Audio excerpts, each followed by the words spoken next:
Hey there, let's talk about something that's been on my mind lately, emotionally detaching from someone. It's a tough subject, I know, but it's so important to understand how to do this in a healthy way. Because the truth is, sometimes we find ourselves in situations where we need to create some distance between ourselves and another person, whether it's a romantic partner, a friend, or even a family member. Now, I want to be clear, I'm not talking about completely cutting someone out of your life. That's not always necessary or even advisable.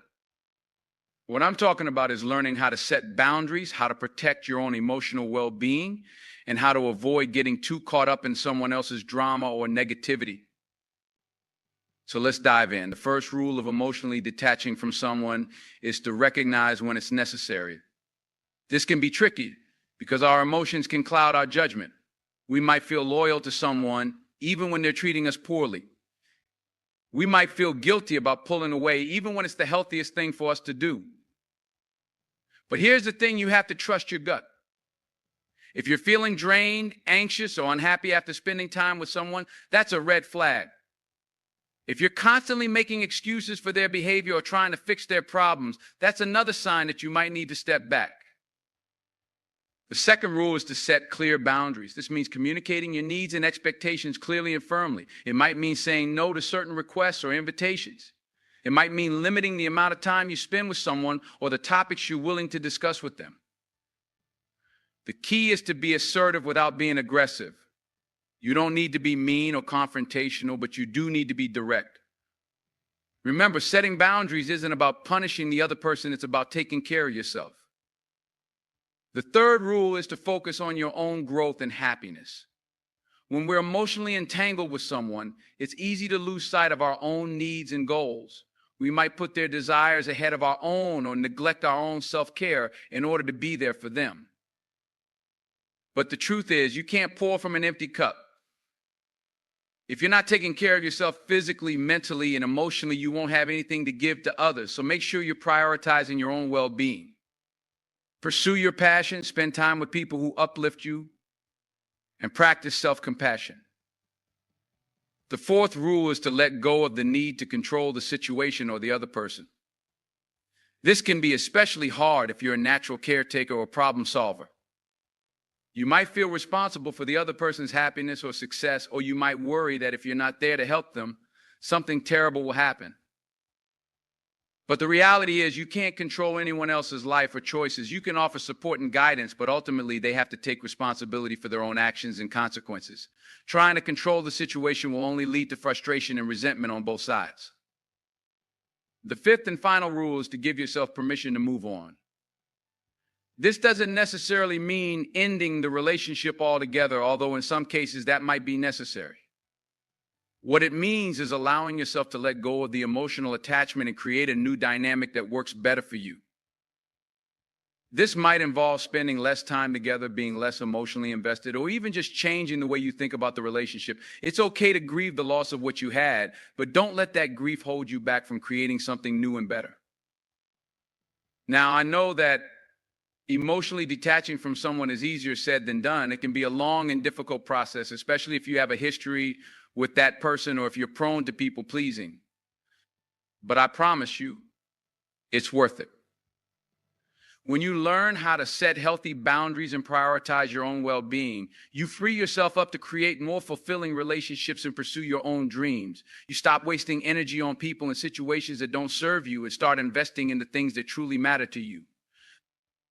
So if you're struggling to emotionally detach from someone right now, I want you to know that you're not alone. It's a common challenge that many of us face at some point in our lives. But I also want you to know that you have the strength and the wisdom within you to handle it with grace and resilience. Start by taking small steps. Set one boundary at a time. Practice self-care every day, even if it's just for a few minutes. Surround yourself with people who support and encourage you. And most importantly, be patient and compassionate with yourself. Remember, emotionally detaching from someone doesn't mean you're heartless or uncaring. It means you're wise enough to know when a relationship is no longer serving you and brave enough to do something about it. It means you value yourself enough to create the kind of life and connections that truly nourish and inspire you. So keep going, keep learning and growing and trusting yourself, and know that on the other side of this challenge lies a whole world of possibility and joy. You've got this, and you deserve nothing less than the very best. Now, I want to take a moment to acknowledge that emotionally detaching from someone can be incredibly painful, especially if it's someone you care about deeply. It's natural to feel a sense of loss or grief, even if you know it's the right thing to do. But here's the thing, that pain is a sign that you're growing. It's a sign that you're breaking free from old patterns and beliefs that no longer serve you. It's a sign that you're creating space for something new and better to come into your life. So don't run from the pain. Don't try to numb it or avoid it. Instead, lean into it. Allow yourself to feel it fully without judgment or resistance. Cry if you need to. Scream into a pillow. Write in a journal. Do whatever you need to do to express and release those emotions in a healthy way. And then, when you're ready, start to focus on the future. Start to imagine what kind of life you want to create for yourself and what kind of relationships you want to attract. Use the pain as fuel to propel you forward towards your deepest desires and highest potential. Because here's the thing, you are not defined by your past relationships or experiences. You are not limited by the choices you've made or the challenges you face. You have the power to create your own reality, to shape your own destiny, and to choose who you want to be in this world. So don't let anyone else's negativity or dysfunction hold you back. Don't let your own fears or doubts keep you stuck in a cycle of unhealthy attachments. Trust your instincts, honor your boundaries, and keep moving forward one step at a time. And remember, you are never alone on this journey. There are people out there who will love and support you unconditionally, who will celebrate your successes and comfort you in your failures. Seek them out. Surround yourself with them. Let them remind you of your own strengths and beauty, even when you can't see it yourself. Because at the end of the day, emotionally detaching from someone is not about rejecting love or connection. It's about creating space for the right kind of love and connection to enter your life. It's about saying yes to yourself, yes to your dreams, and yes to the incredible possibilities that lie ahead. So keep going, my friend. Keep growing and learning and evolving. Keep opening your heart to the magic and mystery of this beautiful, messy, complicated world we live in. And know that whatever challenges you face, whatever obstacles you encounter, you have the resilience and the courage to overcome them and to create a life that truly lights you up from the inside out.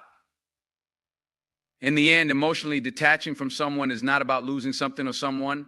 It's about gaining something, a deeper sense of self, a clearer vision of what you want, and a greater capacity for true, authentic, soul-level connection. It's about learning to love yourself first so that you can love others more fully and freely. It's about creating boundaries that protect your energy and your peace so that you can show up in the world as your best and brightest self. And it's about trusting the journey, even when it feels hard or scary or uncertain. Because the truth is, life is too short to stay stuck in relationships or situations that don't truly nourish and inspire us. We all deserve to feel seen, heard, and valued for who we are. We all deserve to have relationships that uplift us, challenge us, and help us grow into the fullest expression of ourselves. So if you're in the process of emotionally detaching from someone right now, I want you to know that I'm proud of you. I'm proud of you for being brave enough to listen to your own heart, even when it's telling you something difficult or painful. I'm proud of you for being willing to let go of what no longer serves you, even when it feels scary or uncertain. And I'm proud of you for taking a stand for your own happiness and well-being, even when the world around you might not understand or support your choices. Keep going, my friend. Keep trusting yourself. Keep honoring your own needs and desires, and keep moving forward with courage and conviction.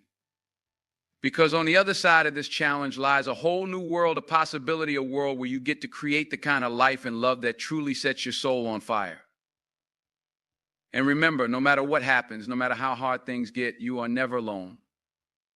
You are surrounded by a universe that loves you, supports you, and wants to see you thrive. You are connected to a power and a presence that is greater than any obstacle or challenge you could ever face. So lean into that power. Trust in that presence, and know that whatever happens, you have the strength, the wisdom, and the resilience to handle it with grace and ease. You've got this, my friend, and I'm cheering you on every step of the way. It's important to remember that healing is not a linear process. There will be days when you feel strong and empowered, and there will be days when you feel sad, angry, or confused. There will be moments when you question your decision, and moments when you feel more certain than ever that you're doing the right thing. And that's okay. That's all part of the process. The key is to keep moving forward, even when it feels hard or uncomfortable. To keep showing up for yourself, even when you don't feel like it. And to keep believing in your own worth and value, even when others might try to convince you otherwise. One of the most important things you can do as you navigate this process is to surround yourself with a strong support system. This might include friends, family members, or even a therapist or counselor who can offer guidance and perspective. It's okay to lean on others for help and support when you need it. In fact, it's a sign of strength and courage to do so. But it's also important to remember that your healing is ultimately up to you. No one else can do the work for you, and no one else can give you the answers you seek. You have to be willing to look within yourself, to confront your own fears and doubts, and to take responsibility for your own growth and transformation. This might involve some deep soul searching and self-reflection. It might require you to confront some painful truths about yourself or your past relationships. It might mean letting go of old stories or beliefs that no longer serve you and embracing new ones that empower and inspire you. But through it all, remember this: you are worthy of love, respect, and happiness. You deserve to be treated with kindness, compassion, and understanding. And you have the power within you to create the kind of life and relationships that truly fulfill you, no matter what anyone else might say or do. So keep going. Keep learning and growing and evolving. Keep surrounding yourself with people and experiences that lift you up and make you feel alive. And most importantly, keep believing in yourself and your own inherent worth and value. Because the truth is, emotionally detaching from someone is not just about letting go of them. It's about making space for something new and better to come into your life. It's about creating room for growth, for joy, for love, and for all the incredible possibilities that await you on the other side of this challenge. And as you do this work, as you continue to heal and transform and evolve, remember that you are not alone. Remember that there are countless others who have walked this path before you, who have faced their own struggles and challenges and come out the other side stronger, wiser, and more resilient than ever. Draw strength from their stories, learn from their examples, and know that whatever happens, whatever challenges you face, you have the power within you to overcome them and to create a life that truly lights you up from the inside out. So keep going, my friend. Keep shining your light, keep spreading your love, and keep believing in the incredible power and potential that lies within you. The world needs your unique gifts and talents, and there is so much beauty and magic waiting for you on the other side of this journey. Trust the process. Trust yourself. And know that no matter what happens, you are always, always worthy of the very best that life has to offer. You've got this, and I'm cheering you on every step of the way. As you continue to emotionally detach from someone, it's important to remember that this process is not about erasing them from your life entirely. It's not about pretending they never existed or denying the impact they had on you. Rather, it's about finding a new way to relate to them, one that honors your own needs and boundaries while still allowing for compassion and understanding. This might mean setting clear limits on how much time you spend together or what topics you're willing to discuss. It might mean learning to communicate in a more assertive and self-protective way. Or it might mean simply changing the way you think about the relationship and the role it plays in your life.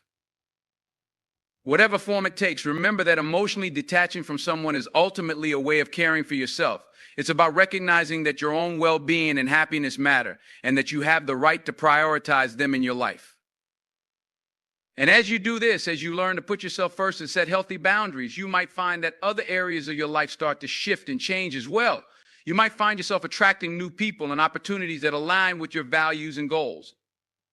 You might discover new passions or interests that light you up from the inside out. And you might start to see yourself in a whole new light as someone who is strong, capable, and deserving of all the love and joy that life has to offer. So keep going, keep exploring and experimenting and taking risks. Keep pushing yourself out of your comfort zone and embracing new challenges and adventures. And above all, keep believing in yourself and your own inherent worth and value. Because the truth is, emotionally detaching from someone is not the end of the story. It's just the beginning of a whole new chapter. A chapter where you get to be the hero of your own journey, the creator of your own destiny, and the architect of your own happiness. And as you step into this new chapter, remember that you are not defined by your past relationships or experiences. You are not limited by the opinions or expectations of others. You are a unique and precious soul with your own special gifts and talents to offer the world. So let your light shine. Let your voice be heard. And let your heart lead the way even when the path ahead feels uncertain or unclear. Trust that the universe has your back and that everything is unfolding exactly as it should. And above all, remember this: you are loved, you are valued, and you are worthy of all the incredible blessings that life has in store for you. So keep going, my friend. Keep growing and learning and evolving. And know that no matter what happens, you have the strength, the courage, and the resilience to handle it with grace and ease. You've got this, and I'm cheering you on every step of the way.